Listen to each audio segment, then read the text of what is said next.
everyone, welcome to the Fashion Revolution Show. The Fashion Revolution Show by Love Thrift. My name is Angela Higby, and I'll be hosting the show today. Today's episode is the first episode that we are ever having, and it is going to be about what fast fashion is. So if you guys are new to the channel, if you didn't see our first video, the show is really about the environmental impact of fast fashion, and it's really intended to help educate people about not only what fast fashion is, but also what its impacts are, what places it's impacted, what places it has actually impacted throughout the world, and also in what ways it has caused those impacts. So this whole entire podcast is really just dedicated to learning about how you can be more eco-conscious in your shopping habits when it comes to clothing and accessories. So let's go ahead and dive right into the episode. So what is fast fashion? Fast fashion is a growing sector of the fashion industry. Traditional fashion used to be 4 seasons. So you would have, spring, summer, fall, and winter. Today you have actually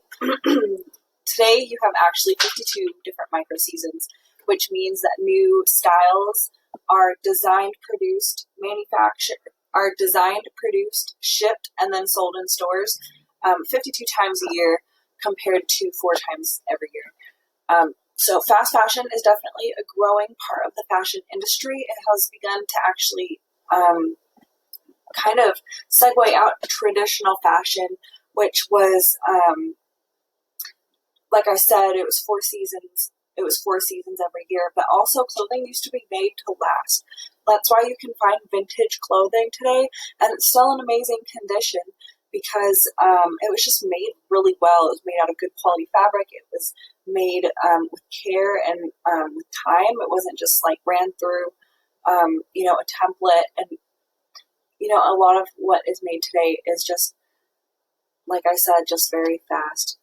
Anyway, so fast fashion is a segment of the fashion industry that really just specializes in producing affordable clothing that's manufactured quickly, but it is also not made to last.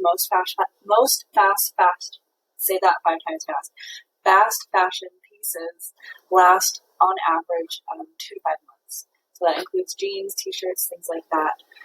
Which isn't very long compared to the years and years that people were used to getting out of a clothing piece in the past.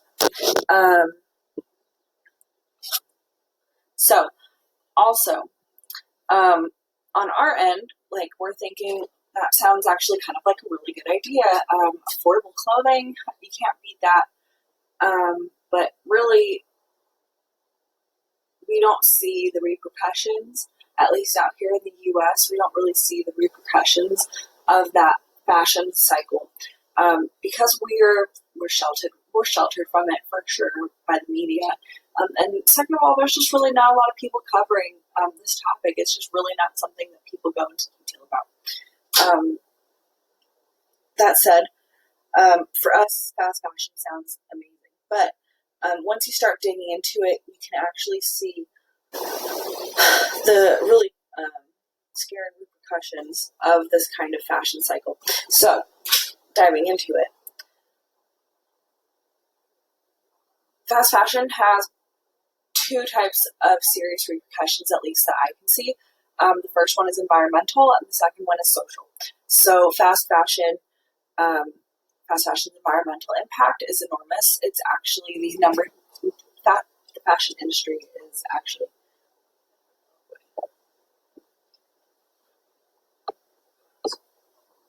So the fast fashion industry is actually, not just fast fashion, but the fashion industry as a whole is actually the number 2 most pollutive, is that a word? The most pollutive industry in the world. It's only topped by big oil in terms of how destructive it is to the environment. So fast fashion itself, that segment of the fashion industry, is responsible for 1/5 of the world's water pollution. Now, a lot of people will say that we are in a water scarcity, or that we have some sort of clean water deficit, which when we think about it isn't actually true if we are polluting 1/5 of the world's if 1/5 of the world's water pollution, which is quite significant, is coming from just one segment of the fashion industry. That's pretty enormous. That's quite huge. Now, in addition to the amount of water pollution that we are doing, not only fresh water, but we're also polluting the ocean by using, with the practices that fast fashion is using. So creating clothing requires a lot of toxic dyes and chemicals in order to condition the textiles, in order to dye the textiles. You don't get bright colors like this without using some sort of dye. And it used to be like, way, way back in the day, they used to like dye things with vegetables, like you've seen vegetable rugs, crazy. But today that doesn't happen anymore. It's too expensive to create all natural dyes on a mass scale.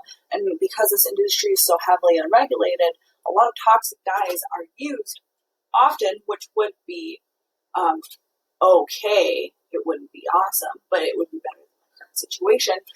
It would be okay, but because this industry is so heavily unregulated, a lot of the time these factories, after using these dyes and chemicals, they literally dump them directly into local water supplies, which, as we all know, if you've ever lived next to an ocean, you've seen the sign, all drains lead to the ocean, all rivers lead to the ocean, every kind of moving water supply leads to the ocean, and this is how we get some serious dead zones. If you're not familiar with ocean dead zones, we get things like this because we dump so much chemicals into the water in that area from, river outlets, essentially. Sorry, dropped my notes. From river outlets, essentially. And we create these, areas in the ocean where, fish just can't live, nothing can really live for so many years because it just becomes so toxic. The environment has become so unlivable for these marine life creatures that they just can't make it. So, and it's not just fashion, obviously. I mean, that's causing the ocean dead zone. It's also big oil and farming and, and not farming, small scale farming, but, huge scale agriculture, things like Monsanto operations. But anyway, that's off topic.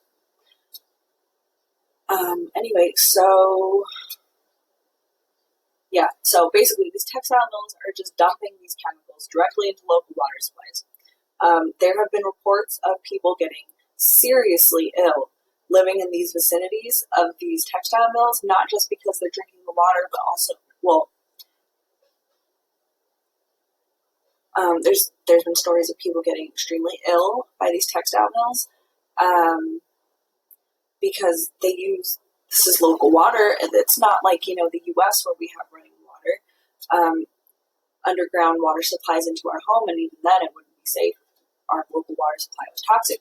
But that said, these people are using water directly from the river that has been literally polluted from dumping toxic chemicals right into it. I mean, we'll put pictures up here right now for you to see. That said,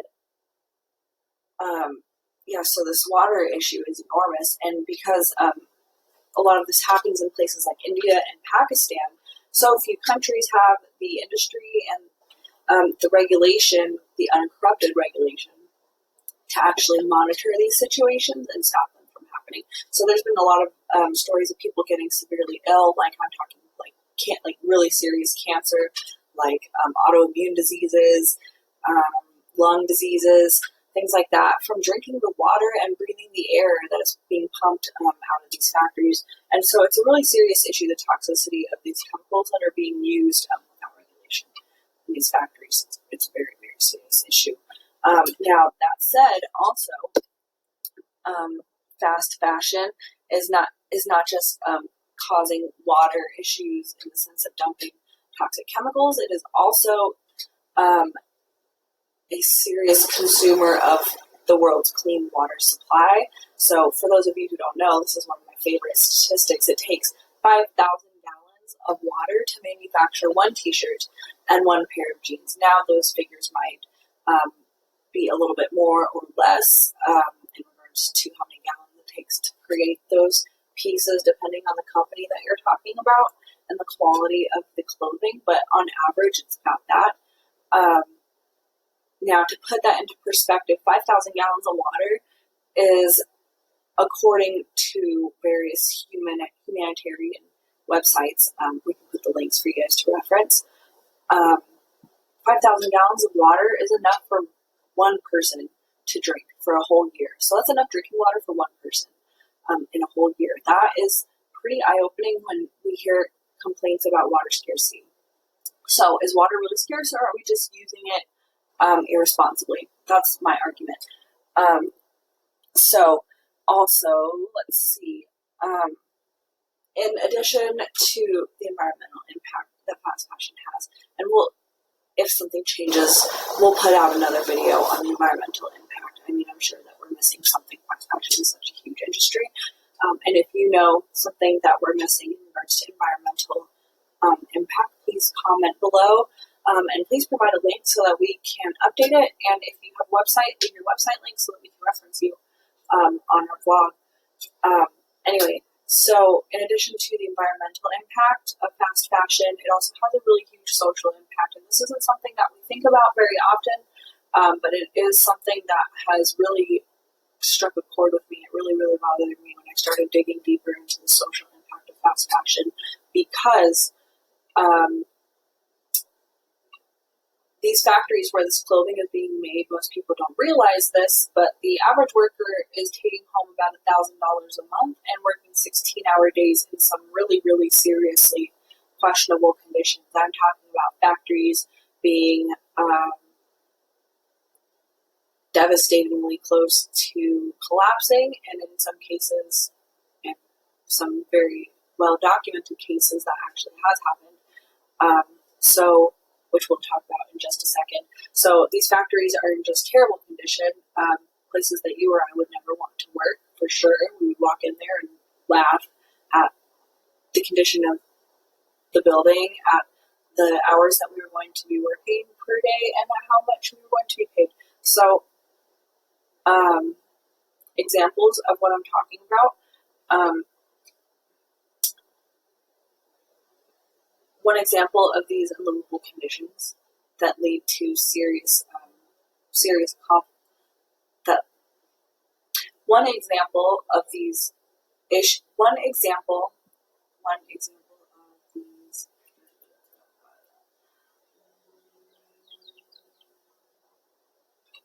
So just one example of the condition. So just one example of how the disrepair of these factories can impact workers' lives forever has been shown in multiple factory collapses and fires throughout India, Bangladesh, and Pakistan. Maybe not Pakistan. Let's edit that out. So there have been actual factory collapses in India and Bangladesh in which people have actually died and been buried alive, and families have lost their only income provider. It's been a really sad situation. One such example of this would be in Dhaka, Bangladesh. So a building caved in, one of these factories, right?